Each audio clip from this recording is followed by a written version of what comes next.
O Brasil tem oportunidades extraordinárias, mas não está aproveitando por falta de confiança de empresários e investidores na economia. Este é o tema do Strike de hoje, que recebe o economista, PhD e comentarista aqui da BMC News, Vandique Silveira. Vandique, muito obrigada pela sua presença. Paula, é um prazer estar aqui com você mais uma vez e compartilhar algumas ideias. Vandique, quais oportunidades que o Brasil está perdendo por falta de confiança do setor privado? Paula, o mundo está se desglobalizando. Os Estados Unidos continua o hegemon mundial, né? é o dono das cadeias de valor, protege os mares para todos os tipos de transação comercial e essas transações comerciais que estavam focadas na China estão se tornando, né, se transformando no que a gente chama de friendly shoring e nearshoring. Com isso, estar próximo da cadeia de contatos imediatos, de relacionamento dos americanos é muito importante, porque os países que estiverem debaixo desse guarda-chuva vão se beneficiar. Vide México, vide Índia, países que têm se pronunciado independentes, no entanto associados com o campo americano. Tá? São extremamente pragmáticos. O Brasil está perdendo a oportunidade de se associar a esse eixo do bem visto pela ótica americana, se distanciar desse mundo, né, mais exótico que a gente tem abraçado. E eu repito várias vezes que desde as falas desastrosas do presidente Lula lá na África, né, sobre a relação de Israel com Gaza, equiparando os atos de defesa das forças militares de Israel ao Holocausto, né? Isso fez com que o Brasil deixasse de fazer parte do Ocidente. Naquele momento, o Brasil é parte desse mundo, né, que tem Irã, que tem Venezuela, que tem Coreia do Sul, que tem países do Oriente Médio que são ditaduras. Então, no afã do presidente Lula de se posicionar como o líder dos descamisados do mundo, né, do sul global, isso faz com que o interesse, a agenda pessoal do presidente contrarie os incentivos, os melhores interesses para o Brasil de se associar onde o dinheiro está e onde as oportunidades vão se manifestar. Quanto essa questão política, não somente, né, ali em relação a essas falas, mas as questões políticas como um todo, até de ideologias, o quanto isso afeta a percepção de risco do ambiente de negócio? É muito alto porque a gente vive num ambiente que é muito complicado sem as falas ou sem esse crescimento de posições ideológicas de esquerda do presidente e do partido de controle, o PT. Então, o Brasil já tem um problema que é estrutura de impostos. Né? Nossa estrutura tributária é a mais complexa e insana do mundo. Isso já depõe contra. O Brasil não tem ganhos reais de produtividade do trabalho. A gente teve agora um ganho de 2,5%, mas se a gente olhar a tendência, é negativa. Nós temos uma população de 210 milhões de pessoas com 33, 35 milhões de miseráveis. 53% da população adulta não tem ensino médio. Então a gente tem um percentual de 90 milhões de pessoas, ou uma Alemanha inteira, de pessoas que não são qualificados do ponto de vista de economia. Então, tudo isso já depõe contra o Brasil. O Brasil não investe, né, o nosso investimento não chega a 20% do PIB. Né? Um país de renda média emergente, a gente deveria estar investindo pelo menos 25%. Não incentivando as pessoas a saírem e gastar. Né? Esse foi um dos impulsos para o crescimento do PIB. O PIB está crescendo, mas está crescendo de maneira errada, no lugar errado. Deveria estar crescendo por investimento, formação bruta de capital, e tudo isso está indo para baixo. Então, essencialmente, o Brasil está consumindo o futuro no presente. Isso a gente já fez no passado, acabou, culminou com o impeachment da presidente Dilma. Nós tivemos taxa de inflação altíssima, porque essa conta chega. né? Nós temos movimentos externos que podem impactar negativamente o Brasil, com taxa de juros e dólar, tá certo? E a gente não está preparado para isso. Ah, tem reserva. Queima a reserva para ver o que acontece, né? O risco do Brasil sobe. Então, o Brasil, dessa maneira, se distancia do mundo que eu denomino de civilizado, onde existem garantias de direitos humanos, onde as mulheres podem participar livremente da economia, são agentes autônomas, a gente fala de lei e ordem, a gente fala de uma série de pontos que a gente vem se distanciando. A gente tem um número recorde, né, de homicídios no Brasil, apesar de ter caído, mas são 45 mil pessoas que são assassinadas no Brasil. Então a gente está cada vez mais num campo que o mundo, principalmente o mundo ocidental, olha e fala: nós não queremos nos associar com esse pessoal. E o Brasil está fazendo isso. Ao invés de ser pragmático e falar o seguinte, nas próprias palavras do Deng Xiaoping, né, líder chinês, não importa a cor do rato, contanto que ele pegue e coma o rato. É isso que a gente está faltando aqui no Brasil, é esse pragmatismo. Eu, com todas as críticas que eu tenho com a China, mas a China em 40 anos saiu de um país de miseráveis, totalmente miserável, para um país que tem uma renda média do tamanho do Brasil. Então, esse tipo de coisa precisa ser incutido na mente dos políticos. Eu sou um liberal, mas eu entendo, por exemplo, que existe a necessidade de amparar esses 33, 35 milhões de miseráveis. Não tem o que fazer. A gente vai fazer o quê? A gente vai matar essas pessoas? De curto prazo não tem outra coisa. Ou dá dinheiro para o cara, ou não vai deixar o cara morrer. Então eu entendo, né, pragmaticamente que existe espaço. No Brasil falta pragmática. E isso é uma coisa que faz com que a economia brasileira, com tantos potenciais, seja sempre o país do futuro. A gente não realiza nessas oportunidades.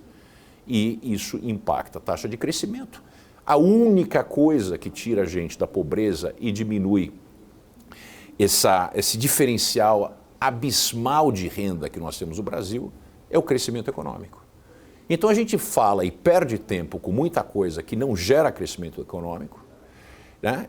Atende uma demanda de uma agenda pessoal do presidente como líder dos descamisados mundial, do sul global. Existe até gente que acredita que ele busca dessa maneira ganhar o prêmio, ser indicado o prêmio Nobel da Paz, que é uma coisa que ele fala, né? E isso impacta negativamente a economia e o ambiente econômico do Brasil. O mais importante é o ambiente, porque o investidor ele pensa, vou investir no Brasil que está barato hoje, os ativos do Brasil estão baratos em dólar? Estão baratos. Mas tem uma capa em cima disso, além da bagunça tributária, fiscal, os riscos que a gente tem, existe esse problema ideológico. E esse problema ideológico, que ele está preso nos anos 60, da dependência, né? Um dos criadores da teoria da dependência foi o Fernando Henrique Cardoso, junto com o Enzo Faleto e Raul Prebisch, toda essa turma. Fernando Henrique Cardoso foi presidente da República e trouxe o Brasil à modernidade porque ele se independizou, né, da relação que ele tinha com ideias furadas que não funcionaram em nenhum lugar. É engraçado e assustador ao mesmo tempo que no Brasil, as experiências nossas do passado, que deram todas erradas, com exceção do Plano Real, todas, né, todo tipo de modelo de substituição de importados. Nós criamos uma casta de empresários, grande parte gatos gordos, que ao invés de se prepararem para a modernização e se tornarem competitivos, eles acham mais barato gastar dinheiro em relações nefastas com o governo para ter cada vez mais proteção. Ano passado nós gastamos mais de 600 bilhões de reais, quase 6% do PIB, né, com gastos fiscais, para proteger essa turma, né, ou dar benesses para essa turma. Isso é Bolsa Empresário. Do mesmo jeito que eu critico, né, Bolsa Família para sempre, né, não tem um caminho de saída, eu critico até quando nós vamos proteger a indústria nacional contra os inimigos de fora. Eu falo os emboabas. Não existe isso. A gente tem que ter um foco em produtividade. Produtividade começa na educação e a gente tem que criar cadeias de produção, cadeias de valor que vão além do que a gente exporta. A gente exporta hoje produtos de baixíssimo valor agregado. E isso faz com que a cara do Brasil seja um país de baixo valor agregado. Não estou falando para a gente fazer foguete. Eu estou falando que a gente tem que focar no agro, que é onde a gente tem vantagem competitiva e comparativa, que é a base da eficiência econômica, principalmente vantagens comparativas, e explorar ao máximo essas cadeias, adicionando valor e exportando isso com valor. Existe oportunidade de criar muito mais valor. Por exemplo, eu dou um exemplo de um ex-cliente que eu trabalhei, a família Illy, né, que produz um café que é considerado um dos melhores cafés do mundo. A maior parte do café Illy é brasileiro, do sul de Minas, onde são parcelas especiais para a Illy. Nós exportamos essas sacas para Trieste. Em Trieste existe um processo super moderno de torra, com controle da temperatura, que ninguém tem acesso a exatamente como isso funciona, porque é um segredo da empresa. Esse mesmo café é reexportado para o Brasil 100, 150, 300 vezes mais o preço que a gente exportou. O café é nosso. O maior exportador de café do mundo hoje, né, é o Brasil. Mas quando a gente olha café que sofreu um processo industrial, é a Suíça. A Suíça exporta mais café com valor adicionado que o Brasil. Não está na hora da gente repensar isso? Tudo isso que a gente está vivendo hoje, essas falas do Lula, esse distanciamento do mundo civilizado, onde impera a lei e a ordem, faz com que a gente se transforme cada vez mais no bicho exótico. Eu vivi 27 anos fora do Brasil. Uhum. E o Brasil, infelizmente, para quem mora no Brasil, a gente acha que a gente é maior, mais relevante, mais importante do que a gente realmente é lá fora. Nós sempre fomos vistos como um animal exótico. Quando a gente tem essas falas, esses posicionamentos diferenciados, né, diferenciados para o lado negativo da diferenciação, a gente se torna cada vez mais exótico. A gente espanta turista, que é uma indústria que a gente deveria bombar. A gente tem 6 milhões de turistas e não consegue trazer mais do que isso. Né? E turista que gasta um pouco.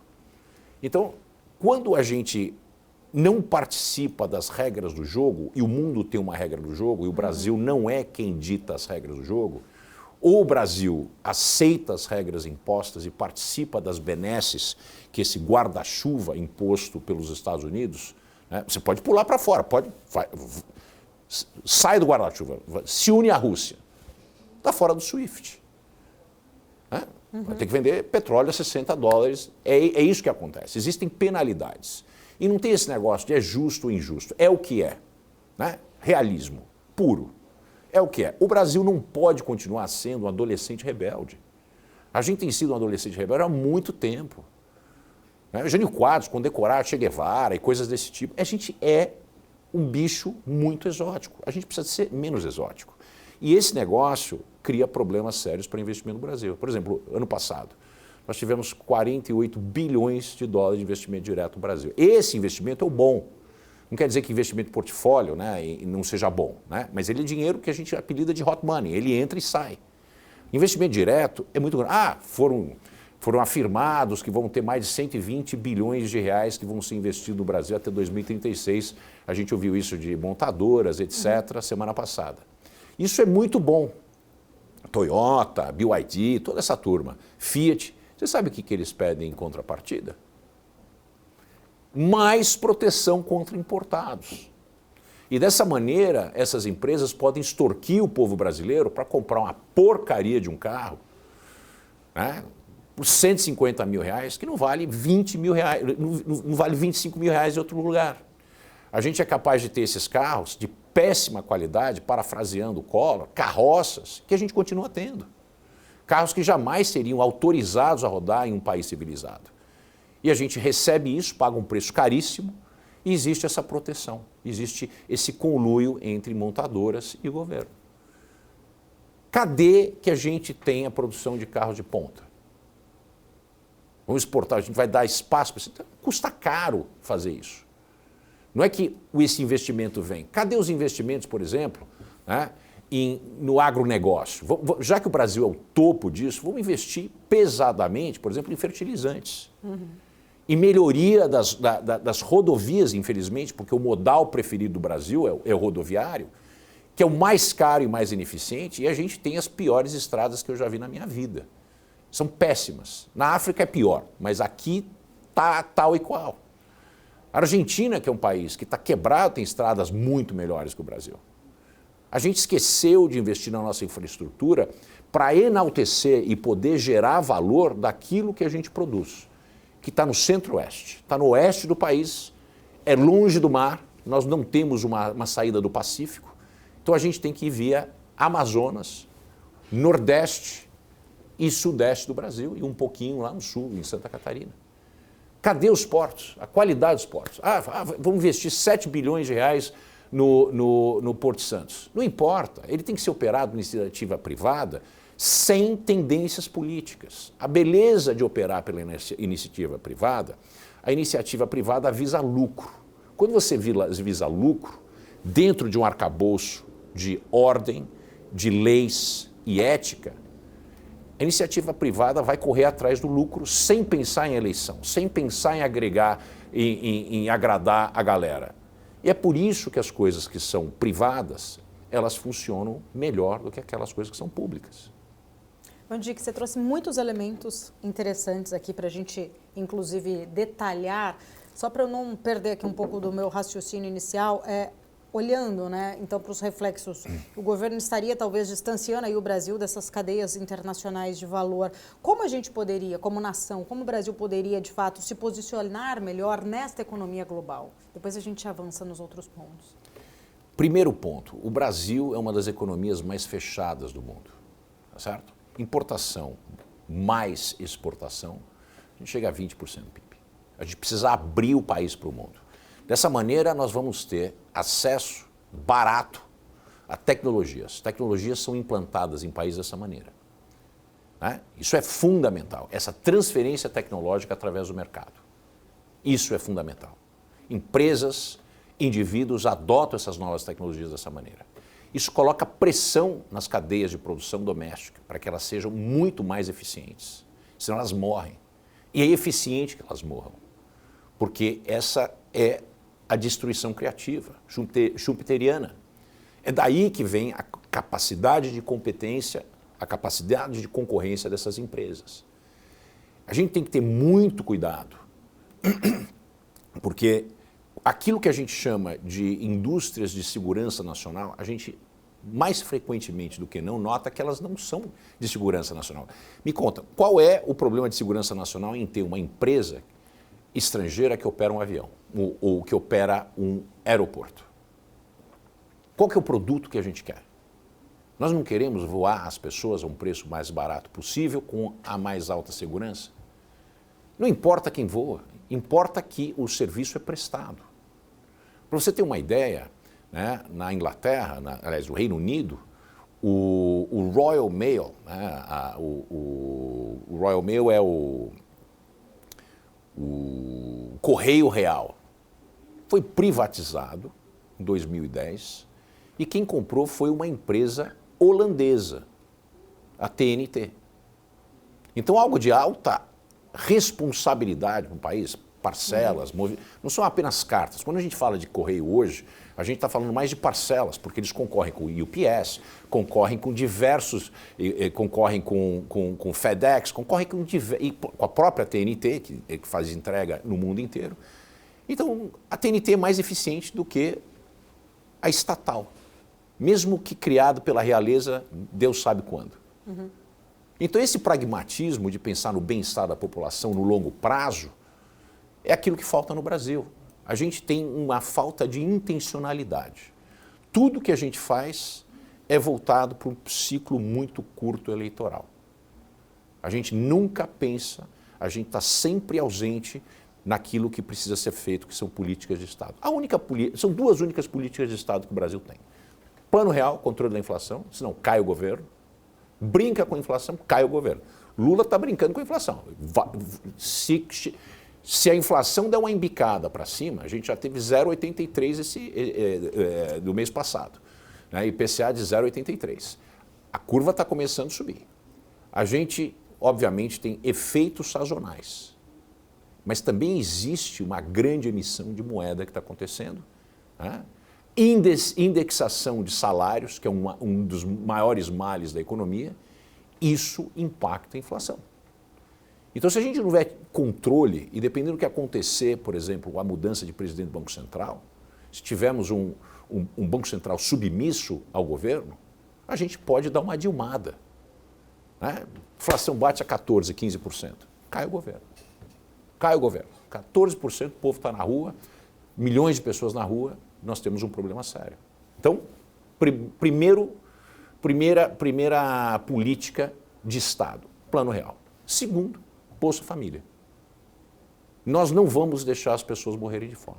A gente precisa de mais políticas como essa. Mas a própria Bolsa Família já mudou de nome, né? Quem inventou a Bolsa Família foi a dona Ruth Cardoso. Aí o Lula, muito espertalhão, se apoderou porque mudou o nome, né, que era Bolsa Escola e virou Bolsa Família. Né? Aí o Bolsonaro entra e vira Auxílio Brasil. Aí o Lula entra de novo. Quer dizer, a gente perde tempo com coisas que são inócuas, que não agregam nenhum valor à economia brasileira. Então essas picuinhas, e é picuinha, é política com P minúsculo, né, tiram o foco das coisas muito importantes, que são essas políticas de Estado. Por exemplo, eu tinha mencionado agora há pouco, o que é que funciona no Brasil? Né? Se a gente tivesse tirado do PIB, né, de 2,9%, se a gente desagregasse o agro, a gente teria crescido 1,8%. Então, Paula, o que é que o agro precisa para poder crescer? O Brasil é dependente fundamentalmente de fertilizantes importados. Existem 3 tipos de fertilizantes super relevantes para a gente. O que a gente é menos dependente, né, o nitrogenado, a gente depende de 75%. Os fosfatados... Nitrogenados 85. 85, e 75 dos fosfatados. Fosfatados. E o terceiro é 95%. Potássio. Potash, que são os potassados, exatamente, o potássio. Então, o que acontece? Se a gente não tiver acesso, e a gente tem problema de acesso porque as cadeias produtivas, né, e as cadeias de distribuição estão com problemas em função da guerra na Ucrânia, que produzem mais de 80% destes produtos, destes fertilizantes, o cerrado brasileiro, e o cerrado é uma espécie de sertão, que se transformou graças à ciência que foi desenvolvida no Brasil, principalmente pela Embrapa, em regiões com grande produtividade para o agro. Mas é intenso na necessidade desse tipo de fertilizante. A gente não produz isso no Brasil, que é de segurança nacional. Agora vem o Lula e diz que tem que produzir, tem que ser brasileiro. A gente tem que trazer quem produz para produzir no Brasil. Não é que precisa ser o dólar gerado no Brasil. Se $1 é gerado no Brasil por uma empresa estrangeira, ele é o mesmo dólar, ele compra o mesmo que uma empresa brasileira gerar $1. Ela não precisa ser brasileira, ela precisa fazer aquilo. Esse tipo de mentalidade falta no Brasil. Traz risco para a estabilidade econômica? Total, é o maior risco econômico e político que o Brasil tem, essa dependência de fertilizantes em geral. E ninguém fala disso. Você já viu algum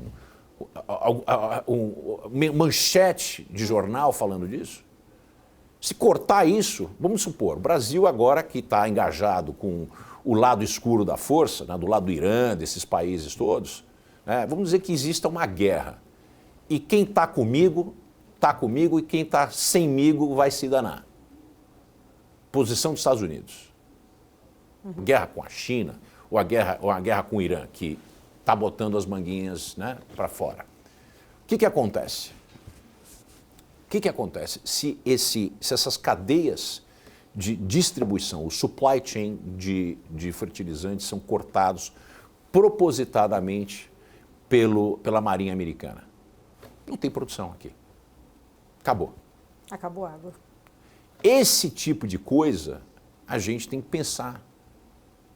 Não é em golpe de Estado, não é nessas brincadeiras. Nós temos que deixar essas coisas que são terceiro-mundistas, mas aqueles terceiro-mundistas caricatos, para a gente pensar em política de Estado. A coisa mais importante hoje no Brasil é garantir abastecimento de fertilizantes para o agro.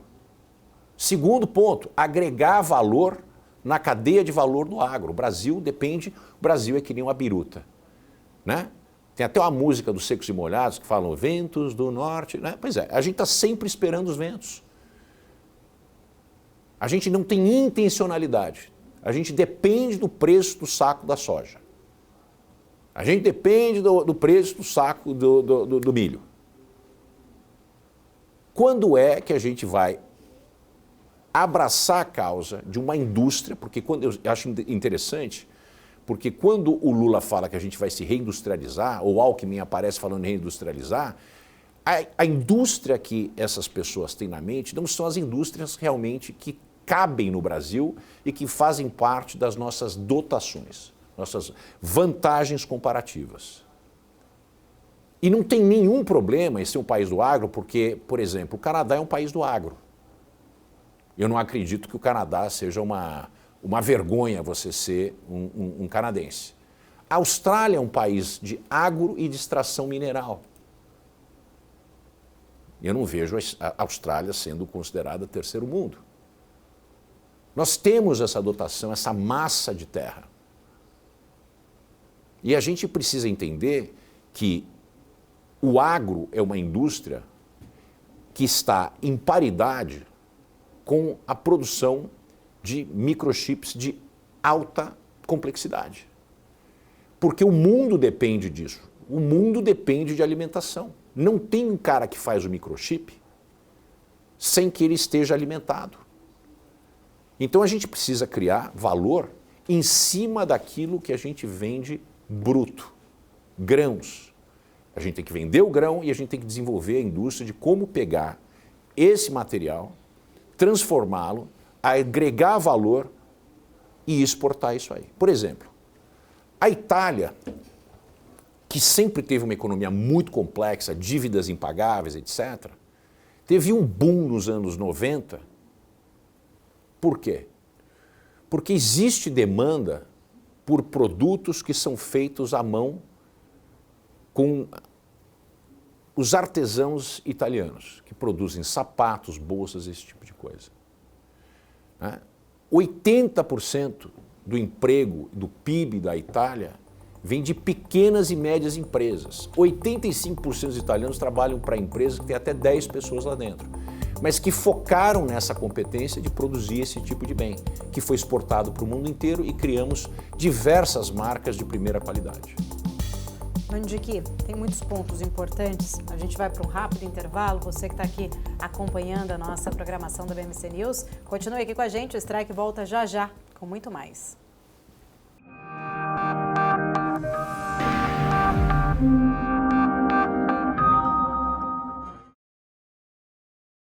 O Strike está de volta, estamos falando sobre as oportunidades que o Brasil tem, né? Oportunidades extraordinárias, mas que não está conseguindo aproveitar por falta de confiança. Este é o tema de hoje, a gente está falando com o Vandique. Vandique, inclusive, olhando aí para as possibilidades, muito se discute da nossa capacidade do Brasil se tornar um grande exportador de energia limpa. O quanto de fato isso é possível? Esse protagonismo depende muito dessa produção local também, de insumos, mas o quanto que o Brasil tem condições de aproveitar essa oportunidade? E se vamos aproveitar? Paula, a gente tem que usar aquilo que a gente tem, tá certo? O Brasil hoje está entre os 10 maiores produtores de petróleo do mundo e isso deveria ser foco. O mundo não vai deixar de usar combustível fóssil. As metas de 2030 elas não vão ser cumpridas porque elas impactam negativamente a vida no planeta Terra. E não porque existe aquecimento, porque o preço da energia que faz todos os produtos acontecerem, né, serem criados, aumenta muito. Vide a Alemanha, né, que está virada de ponta cabeça porque era dependente da energia mais limpa, né? Ela fechou as usinas nucleares há mais ou menos 15 anos atrás e ela substituiu pelo gás que vinha da Rússia. Olha o problema. Está vendo? Estados Unidos, economia mais pujante do mundo, desenvolveu uma maneira de extração de óleo, de petróleo, através do fracking. Está lá. Independente do que acontece no Oriente Médio. O mundo não vai deixar de consumir porque um grupo minoritário e vocal determinou que a gente vai consumir energia eólica, né, e energia solar. O Brasil tem uma matriz energética que ela é mais limpa do que qualquer outro país no mundo. Mais de 80% da nossa energia vem de fontes renováveis. E outra coisa, o Brasil desenvolveu uma das fontes mais renováveis do mundo de energia, principalmente para combustível, que é o álcool, o etanol.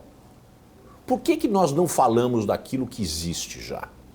Ao invés de ficar inventando moda de nitrogênio, etc., que a gente não tem nenhuma competência nisso, né, tirar a atenção de uma empresa, de uma grande empresa que é a Petrobras, que seu foco, seu core business está no upstream. O upstream é prospecção e produção de petróleo.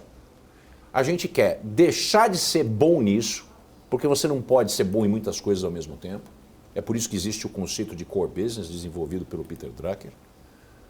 Se você foca em tudo, você não foca em nada. Se você não foca no seu core business, seria uma perda de talento. Imagina que amanhã alguém chega e resolve que o Cristiano Ronaldo, que é o maior jogador da atualidade, talvez um dos maiores da história, ele não vai jogar futebol só, ele também vai jogar beisebol.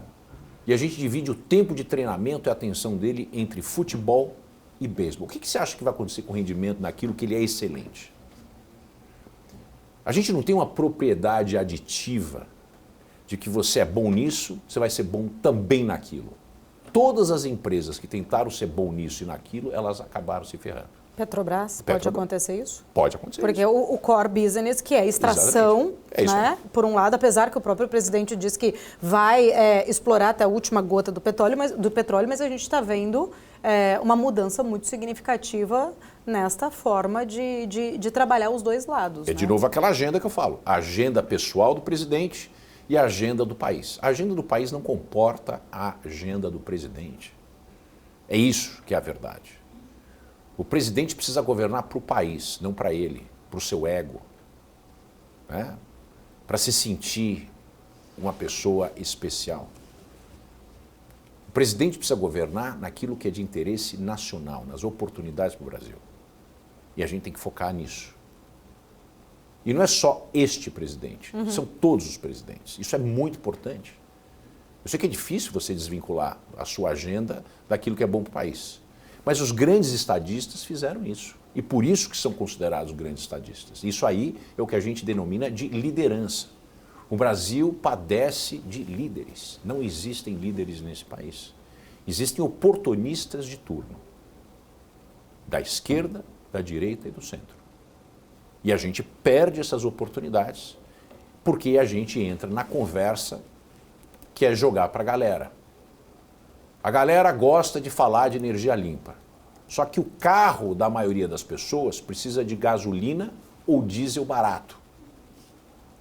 O que a gente tem que fazer para resolver o problema do diesel ou da gasolina barata? Nós temos que investir em maior eficiência de motores.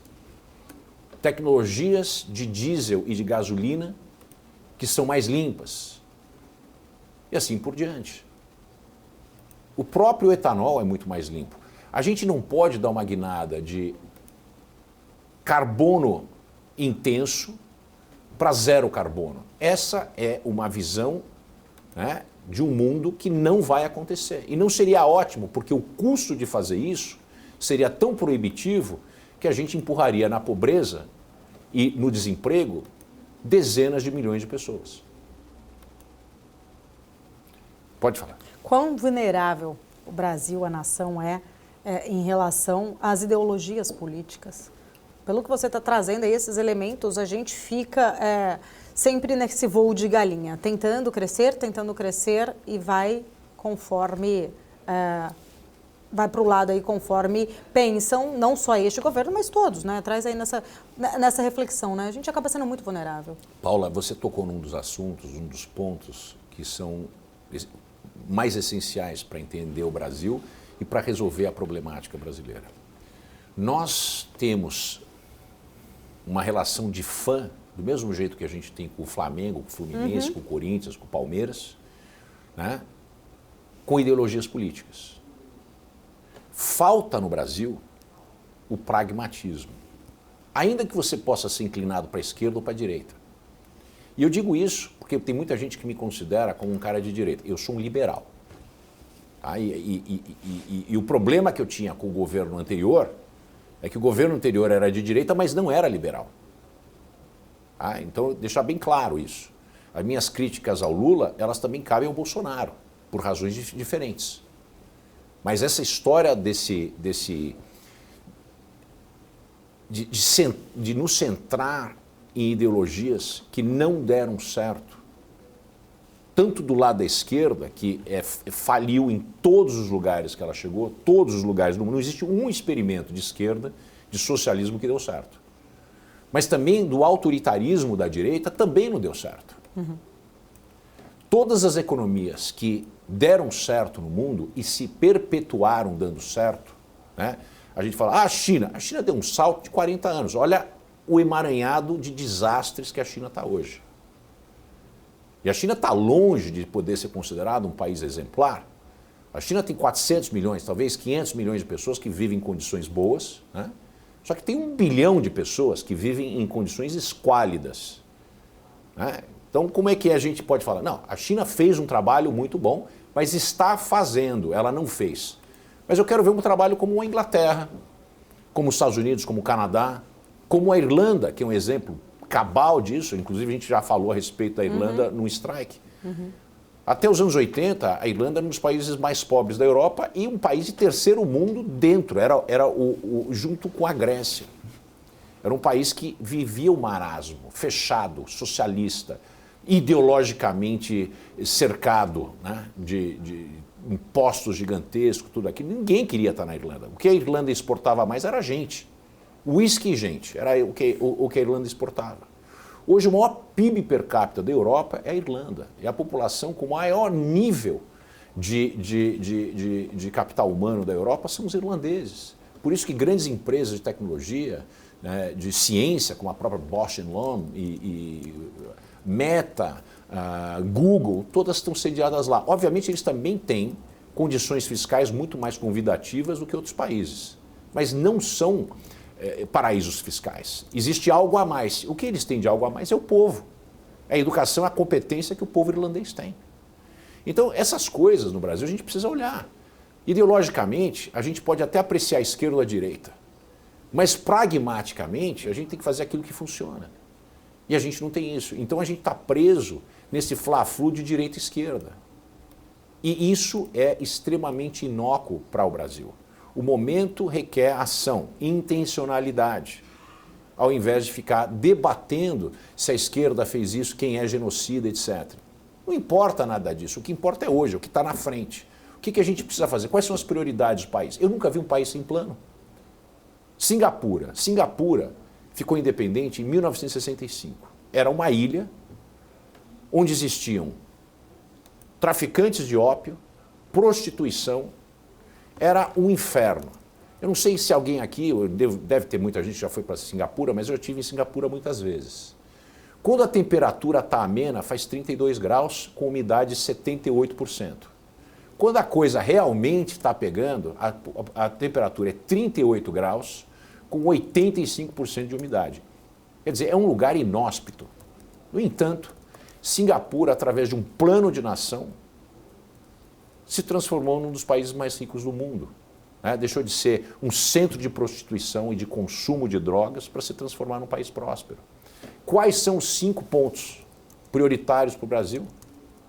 Eu perguntei isso para diversos candidatos a presidente que falaram comigo ano retrasado. E ninguém tem 5 pontos. Você não pode ter uma cartilha que tem 25 pontos. Quem tem 25 prioridades não tem prioridade. O Brasil tem que ter uma mão que a gente vai falar. O primeiro ponto vai ser educação. Segundo ponto vai ser saúde. Terceiro ponto é competitividade. Como é que a gente gera competitividade? Quarto ponto, produtividade do capital e do trabalho. E quinto ponto, estabilidade macroeconômica, que envolve também o poder de compra, controle da inflação. É isso que a gente tem que vender para o povo. Está aqui. Se a gente resolver esses 5 pontos, competitividade, o que fala competitividade? O terceiro ponto que eu falei. A gente tem que resolver o problema do modal de transporte. Cadê as ferrovias? Cadê as ferrovias? Como é que a gente produz grão? Como é que a gente produz minério e escoa através de caminhão? O problema está aí. 30% da produção é perdida. Isso é uma vergonha. É inaceitável. Se a gente não resolver isso, a gente não vai resolver o Brasil. Se a gente não resolver a educação, a gente não vai resolver o Brasil. Se a gente não resolver a questão de saúde, a gente não vai resolver o Brasil. O Brasil gasta mais, né, com pensão de um país que não tem tantos velhos assim, a quantidade de idosos é relativamente baixa, que a gente gasta com educação. Então esse tipo de coisa tem que ser resolvido. Só que não existe, né, não existe nenhum tipo de interesse político para isso ser resolvido no parlamento. É no parlamento que essas coisas são resolvidas. A gente conseguiu notar recentemente que o governo, o presidente, tem muito pouco poder. O Brasil é um país que é um puxadinho de um parlamentarista, nosso regime político. Um parlamentarismo, né, tropical. Vandique, muito bom, vários pontos importantes. Olhando, né, um pouco, tentando entender a questão do investimento, no último PIB, até você citou ali o PIB, até voltando para aquela questão, né, de olhar para a forma de crescimento de forma estruturante, pelo menos olhando para o último PIB, a gente viu uma queda nos investimentos, indicando inclusive esse sinal de alerta para a economia. Queria entrar um pouco nesse detalhe, até porque tem uma grande expectativa em relação a esta reforma tributária, apesar que a gente ainda precisa avançar com as leis complementares, mas a reforma tributária, ela pode, de fato, ser essa bala de prata capaz de mudar, trazer, de repente, um pouco mais de segurança para a gente aumentar os investimentos e pensar num crescimento mais estruturante? Paula, a reforma tributária foi um ponto positivo. Ela é, de longe, uma reforma tributária capenga. Ela preserva distorções que impactam severamente a competitividade do país, que são essas isenções fiscais para determinados grupos, baseado, Deus sabe em qual métrica. Você sabia que desses 600 e tantos bilhões de reais que foram gastos ano passado com isenções fiscais, não existe um único estudo para medir a eficiência do gasto, nem se a ideia original pela qual deram para você a isenção, se aquela ideia original é cumprida. Vou gerar imposto, vou gerar imposto de emprego. Ninguém foi lá medir quantos tinham, quantos têm, nunca foi feito, de maneira independente. Então, quando existe uma ameaça de corte, como aconteceu recentemente, né, para os 17 setores, que é uma excrescência a gente ter isso, a gente tem que ter a reforma tributária de maneira institucional, não ad hoc, voluntarista, como foi feita no governo Bolsonaro. Vamos cortar aliás, foi no governo Dilma, desculpe, que deram as isenções para esses 17 setores, depois o Bolsonaro prorrogou e aí fica esse jogo, né, ninguém quer tirar o biscoito do cachorro, né? Só que o negócio é esse, a gente tem que resolver esse tipo de problema institucionalmente. A reforma tributária é um marco institucional muito importante, mas ela é muito imperfeita. É que nem o nosso arcabouço fiscal. É melhor tê-lo do que não tê-lo, mas ele tem uma mordida sem dente. Então, voltando à reforma, o grande impacto dessa reforma vai ser na facilitação, não no custo. Mas se a gente facilitar o processo de pagar impostos no Brasil, já é um ganho muito importante para a produtividade do país. Competitividade vem disso. Mas a gente precisa saber quanto é que vai custar. Então, se a gente vai ter um IVA de 25%, 26%, 27%, 30%, que a gente ainda não sabe qual que vai ser esse valor. Isso depende de quantos setores da economia, quantos tipos de organizações vão ter isenções. Então, quanto mais benesses individuais, mais custos coletivos. É essa a relação. Tá? Então, as leis complementares serão muito importantes e determinantes do impacto que isso vai ter para o país. O que eu quero dizer com isso? Já cogita-se em tributar dividendos. Legal. A maior parte do mundo tributa dividendo. A maior parte do mundo rico, que já construiu a sua infraestrutura, que já tem um investimento perene, tributa dividendo.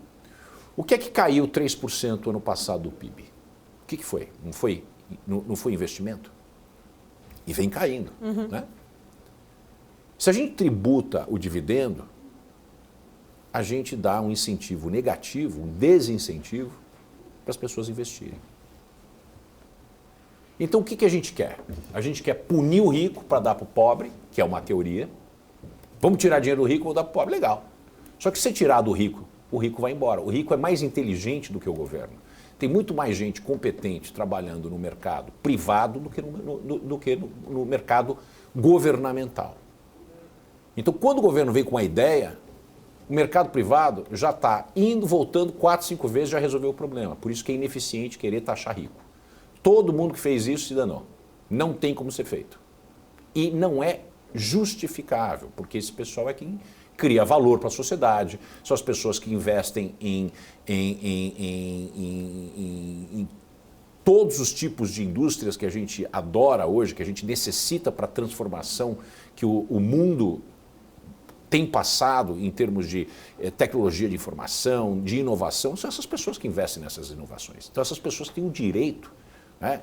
É justificável que elas tenham o benefício de se transformarem muito ricas.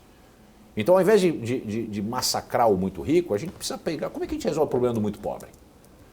Então essas questões tributárias, elas endereçam isso. Também tem a outra alternativa, que não é penalizar o rico, que é buscar, por exemplo, como é que a gente vai fazer para que os muito ricos investam mais no país. Como é que a gente faz para esse cara investir mais? Então existe um equilíbrio nisso. Se você é muito rico e tem dividendo de tal, e se você reinveste esse dinheiro, né, isso deveria representar alguma coisa.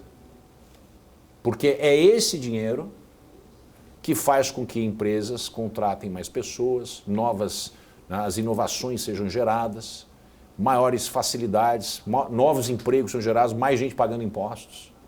Quer dizer, a gente não pensa nessa cadeia, a gente pensa o seguinte, o cara é rico, a gente precisa tirar dinheiro dele. Então é a cultura da inveja, é a demonização do mérito.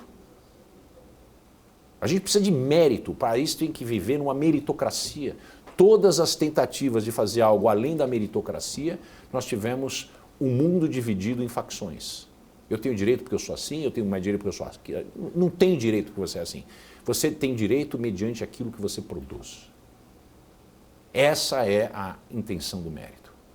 Mandique, olhando para um lado, você traz, né, as dificuldades, inclusive, em trazer elementos para aumentar essa produtividade interna baseado em inúmeras inseguranças mesmo até jurídicas para muitos empresários, olhando para o interno nosso. Por outro lado, na outra ponta, a gente vê as barreiras comerciais muito fechadas. Até mesmo estávamos discutindo adotar políticas industriais focadas na substituição das importações. Qual o futuro do Brasil?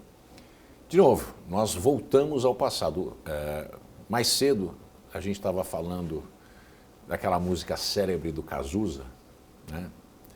Que eu vejo o futuro repetir o passado. É exatamente isso. Nós não aprendemos, nós não.